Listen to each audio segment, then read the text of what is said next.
Исәнмесез, эфирда яңалыклар чыгарылышы. Студияда Руслан Харисов. Олга таба кайбер темалар турында. Берәүдә игътибарсыз калмаячак. Район администрацияләре һәм социаль яклау хезмәткәрләре махсус хәрби операциядә катнашучыларның гаиләләренә йөриләр. Медицина хезмәткәрләренең мобиль бригадасы аларның өйләренә килә. Яршаллыда сугыш ветераннары өчен госпиталь шифаханәсе табиблары өлкәннәргә ярдәм күрсәтә.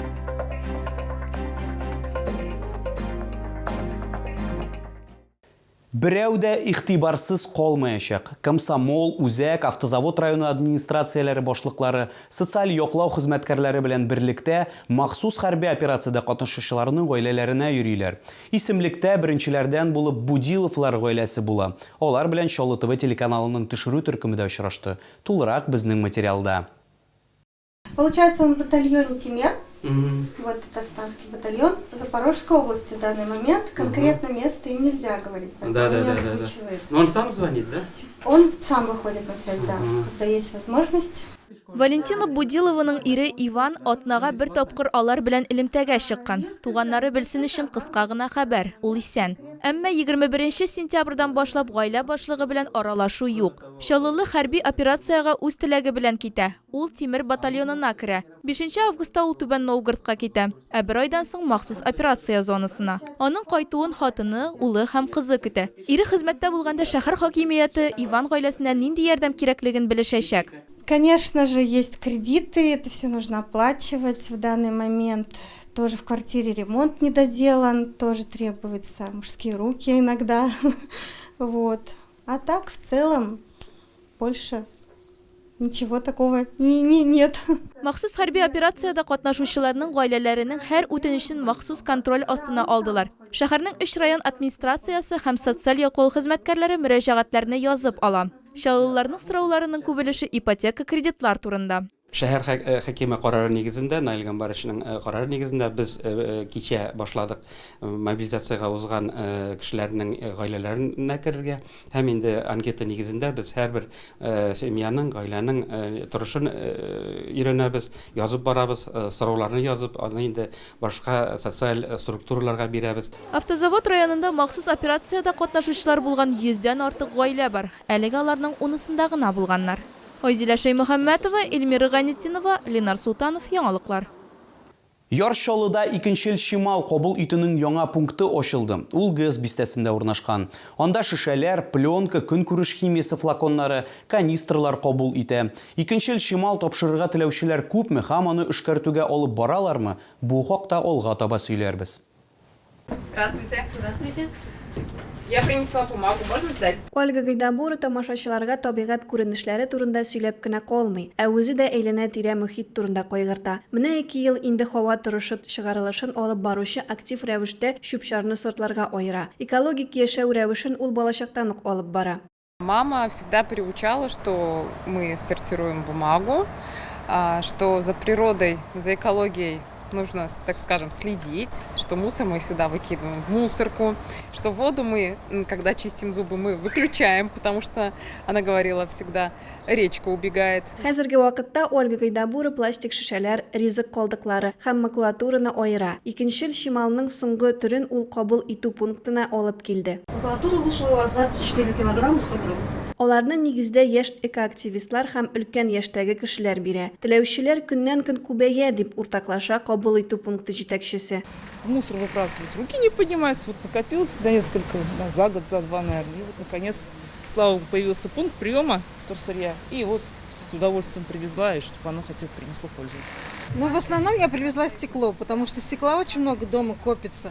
А у нас не так много пунктов приема именно стекла в городе. Я лично вожу за город, там есть один. Я принесла макулатуру, там тетрадки, потом там рекламки разные, которые в ящики почтовые кладут, газетки. Пункт җитәкчесе күзәтүләре буенча ешрак макулатура тапшыралар. Пыяла өчен аерым контейнерлар тора. Бер савыт тәрәзә пыяласы өчен, икенчесе пыяла шешәләр өчен билгеләнгән. Калдыкларның соңгы төрен инде чыгарганнар. 2 атна эчендә 200 килограмм җыелган. Тапшырылган икенче Шималның саны гына түгел, сыйфаты да әһәмиятле. Требования к емкостям, пластиковым бутылкам, стеклянным банкам и бутылочкам стеклянным, чтобы не было остатков продуктов, жидкостей, А к макулатуре, чтобы у нас было меньше искажения веса, мы просим, чтобы она была максимально сухая. Икенчел шимал тупланган сайын кабул итү пунктыннан шәһәрнең махсуслаштырылган оешмаларына эләгә. Пластикны аерганнан соң Казанга һәм Ижевскига җибәрәләр. Ә пыяла Мужгага эшкәртү заводына озатыла. Резида Шаймарданова, Ләйсән Габдрашитова, Артем Колесов, Яңалыклар. Яршалыда сугыш ветераннары өчен госпиталь шифаханәсе табиблары өлкәннәрнең өенә баралар. Барлык пациентлар да яше һәм авырулары аркасында хастаханәгә кадәр барып җитә алмыйлар. Шуңа күрә медицина хезмәткәрләренең мобиль бригадасы аларның өйләрендә карый. Ә өлкәннәр 10 көнлегендә алар өчен сюрприз әзерләгәннәр. Нинди бүләк? Хәзер белерсез. Пожелать вам крепкого здоровья, долгих лет жизни и примите от нас такой скромный подарок. Но все, кто живут в новом городе, завидуют только мне, что у нас такая поликлиника. Это правда.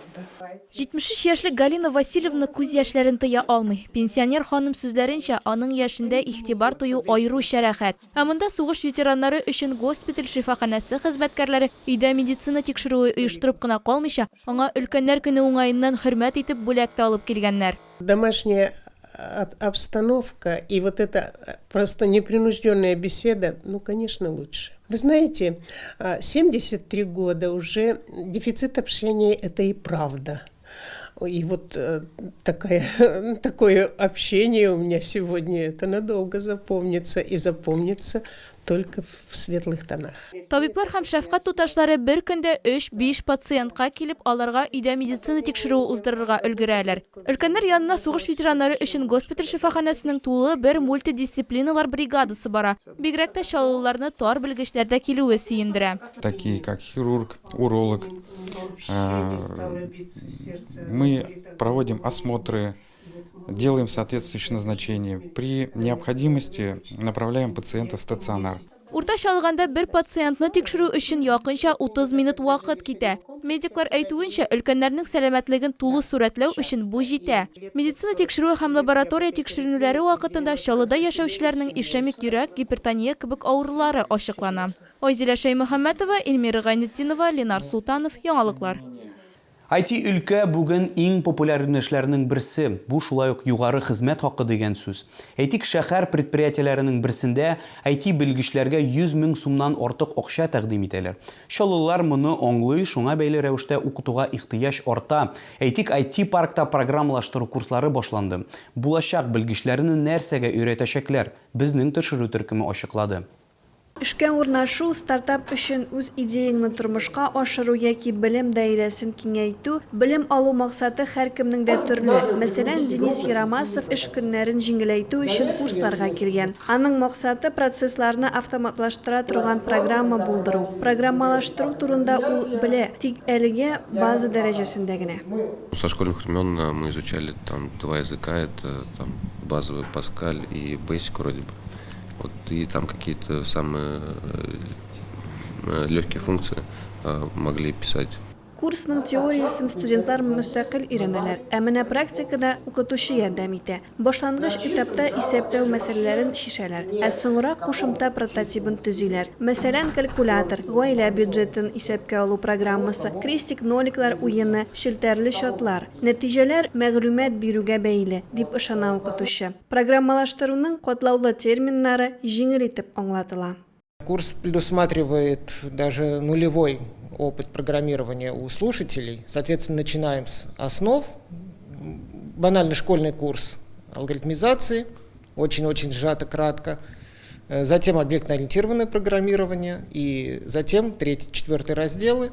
Это разработка графического интерфейса, это многопоточное программирование и сетевое программирование. Java телендә программалаштыру курсына 16 яшьтән язылырга мөмкин. Керү имтиханнары таләп ителми. Ул 50 академик сәгать дәвам итә. Дәресләр атнага бер тапкыр уза. Укытучы студентлар белән мессенджер аша элемтәдә тора. Анда ул укучының кинәт барлыкка килгән идеясын хуплаячак һәм хәтта читтән торып аны тормышка ашыруга ярдәм итәчәк. Резида Шаймарданова, Диана Малярова, Кирилл Хабзей, Яңалыклар.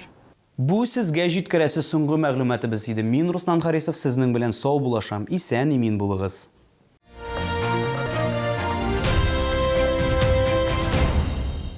Требуются водители-экспедиторы категории С, водители на ДАФы категории Е, грузчики. Телефон 8 919 626 30 70.